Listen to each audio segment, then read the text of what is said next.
Сүрээ эдгэрдэг өвчин. Сүрээ хаа сайгүй байдаг. Хинч сүрээгийн халдвар авч болно.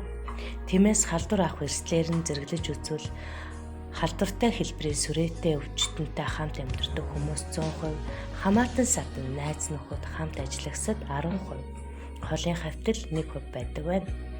Мөн хүний дархлал хомсдлын вирусын халдвартай хүмүүс, орон гэргүй хүмүүс, сүрээгийн өвчлөл өндөртэй орны хүмүүс, асрамжийн газар байгаа хүмүүс, шоронгийн хоригдлууд, чихрийн шижин өвчтэй буюу хавдартай хүмүүс илүү өртөмтгий байдаг байна.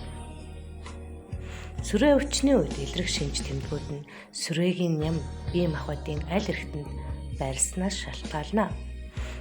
Нийтлэг тохиолддог шинж тэмдгүүдийн хувьд хоолн дургүй болох, цээжээр өвдөх, шүн хөлрөх, 2-7 хоног түүнээс дээш хугацаагаар ханиалгах, цустай буюу цэртэй ханиалгах, халуурах, ядарч сулдах, турах шинж тэмдгүүд илэрнэ.